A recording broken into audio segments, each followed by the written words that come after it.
Bonjour à tous, aujourd'hui exercice donc pour les prépas, ceux qui ont déjà vu le développement limité, parce que ce genre de limite, eh bien, ça ne se fait pas vraiment en terminale, c'est très compliqué, et on va utiliser une notion qui s'appelle donc les développements limités, qui va permettre d'aller très très vite pour ceux qui savent.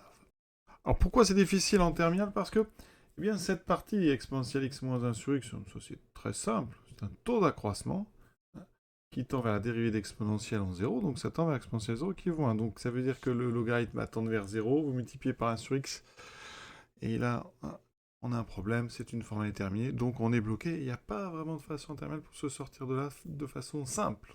Sachez qu'en prépa, on apprend ce qu'on appelle les développements limités. Bien, l'exponentielle x, on peut l'écrire 1 plus x carré sur 2 plus quelque chose qui se lit petit o de x carré. Je rappelle que ça veut dire que, eh bien, vous pouvez dire que ça s'écrit x carré fois epsilon de x carré avec epsilon de x carré qui tend vers 0 quand x tend vers 0. Alors c'est bien compliqué quand on ne l'a pas vu, mais dès qu'on a fait le chapitre, ça reste assez simple. On va utiliser ça. Parce que comme ça, on a exponentielle x moins 1 sur x. Ici, je mets le 1 à gauche et je simplifie par x. Il va me rester donc le x divisé par x, ça fait 1. Plus le x carré sur 2 divisé par x, ça me fait x sur 2. Plus un petit taux de x2 qu'on divise par x qui devient un petit taux de x.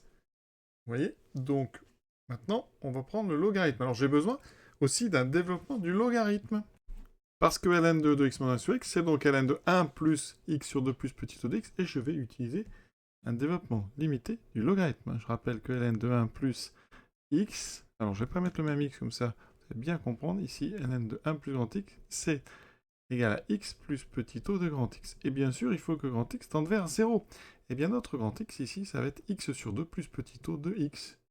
D'accord? Ça veut dire que dans ce que j'ai écrit, je pourrais dire que c'est grand x, donc x sur 2 plus petit o de x, plus un petit o de x sur 2 plus petit o de x. Mais pour ceux qui savent, on n'écrit même pas tout ça, puisqu'on sait directement que cette somme-là, elle peut se mettre sous la forme d'un petit o de x. Donc notre logarithme ici, il est égal à x sur 2 plus petit o de x. Et dans la pratique, on rédige directement en disant égal à x sur 2 plus un petit o de x.